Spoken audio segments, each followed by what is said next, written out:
তখন স্যার বলছে যে আমি যদি কোনোদিন দেশের বড় কোনো ক্ষমতা যাই তাহলে আমাদের জাতীয় সঙ্গীতটা চেঞ্জ করে এইটাকে আমি জাতীয় সঙ্গীত করার চেষ্টা করব। স্যার সবসময় চাইছে যেন একটা দুর্নীতি মুক্ত বাংলাদেশ দেশ আমাদের সাথে বলতো কোনো বাচ্চা রাস্তায় শুয়ে থাকবে না, সবার বাসস্থান হবে, সবাই একটা জায়গায় থাকবে। বিশেষ করে স্যারের সাথে পরিচয় আমার 2014 সালের 17 সেপ্টেম্বর ওনার প্রথম আমি ক্লাসে জয়েন করি।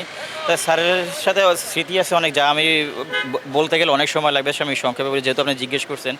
আমি প্রথম ক্লাসে যেদিন ঢুকি স্যার আমাকে দিয়ে জোর করে একটা গান গাওয়ায় আমি গান পারিনি। আমি তখন বলি স্যার আপনি হাসবেন না, যদি আমি রাজি আছি যদি আপনি গান করেন। ক্লাসে আমি পড়া পারতাম না, আমি তো গ্রাম থেকে আসছি, ইংলিশ অতটা ভালো ছিল না। স্যার মারতো আমারে, আমার পরিচয় শুনে যে আমার বাড়ি বরিশালে, আমার অনেক আদর যত্ন করতো। ক্যান্টিনে বসে আমার এক্সট্রাভাবে বুঝিয়ে দিত। তো যেদিন গুলি করে স্যারকে, তার দুদিন আগে আমার সাথে কাকরাইল মোড়ে দেখা। তখন আমি ভাবছি হয়তো স্যার এখন সেলিব্রিটি, সাথে আরও প্রায় 20-30 জন লোক আছে, আমার সাথে কথা বলবেন। আমি রাস্তার কর্নারে দাঁড়িয়ে আছি, আমার দেখে স্যারে গিয়ে আমার পুরো জড়িয়ে ধরছে ওনার লিপলেট আরেকটা ছেলে হাতে দিয়ে, কি স্বামী তুমি পাশে দাঁড়িয়ে রয়েছো, আমার সাথে কথা বলো না?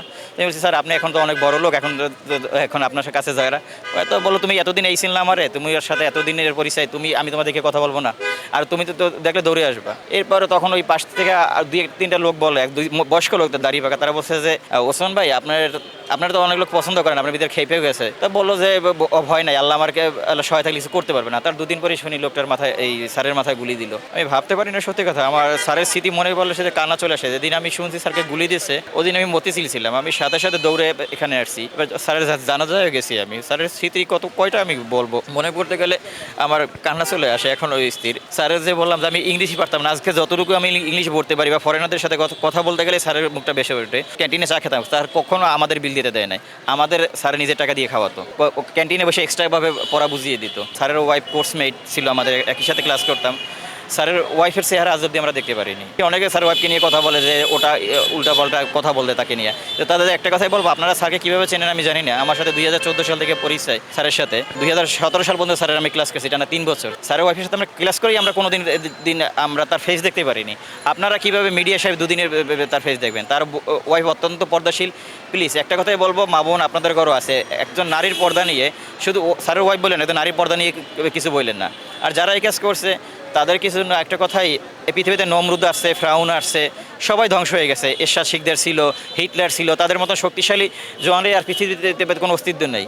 যারা এই কাজ করছেন এই দুনিয়ায় হয়তো অল্প সময়ের জন্য পার পেয়ে যাবেন, কিন্তু পাপের শাস্তি আল্লাহ পৃথিবীতে, আমি যতটুকু জানি, আমার অত জ্ঞান না, পৃথিবীতে জীবিত হতে একদিন হলেও আল্লাহ তার শাস্তিটা দিয়ে দেয়। দুনিয়ার মানুষের কাছ থেকে বেঁচে গেছেন, আল্লাহর শাস্তি থেকে কীভাবে বাঁচবে? স্যার সবসময় চাইছে যেন একটা দুর্নীতি মুক্ত বাংলাদেশ দেশ আমাদের সাথে বলতো। আমার মনে আছে আমাদের যখন ক্লাস নেয় তখন একটা মেয়ে এই ও আমার দেশের মাটি গানটা গেয়েছিল। তখন স্যার বলছে যে আমি যদি কোনোদিন দেশের বড় কোনো ক্ষমতা যাই তাহলে আমাদের জাতীয় সঙ্গীতটা চেঞ্জ করে এইটাকে আমি জাতীয় সঙ্গীত করার চেষ্টা করবো। তো আমি জিজ্ঞেস করছিলাম কেন? তখন স্যার বলছে যে এটা তো একটা বিধর্মী লেখা, আর এটা আমাদের জাতীয় বাংলাদেশকে উদ্দেশ্য করে গানটা লেখা না। তা আমি যে এই কাজী নজরুল ইসলামের যে ও আমার দেশের মাটি যে গানটা, এইটা বাংলাদেশের সাথে সামঞ্জস্য যায়, এইটা আমি চেঞ্জ করবো। ঠিক স্যার যখন দেশে যখন এই রাজনীতি আসে, এই জাতীয় সঙ্গীত চেঞ্জের কথাটা কিন্তু উনি তুলছেন, আমাদের সাথে এই কথাটা শেয়ার করছে স্যার 2014 সালে। স্যারের আদর্শে বলবো, স্যারের সবসময় বলছে যে আমরা চাই এদেশে প্রতিটা মানুষ আমার বলে যে কোনো বাচ্চা রাস্তায় শুয়ে থাকবে না, সবার বাসস্থান হবে, সবাই একটা জায়গায় থাকবে, একটা আবাসিক স্কুল হবে, সেখানে পড়াশোনা করবে,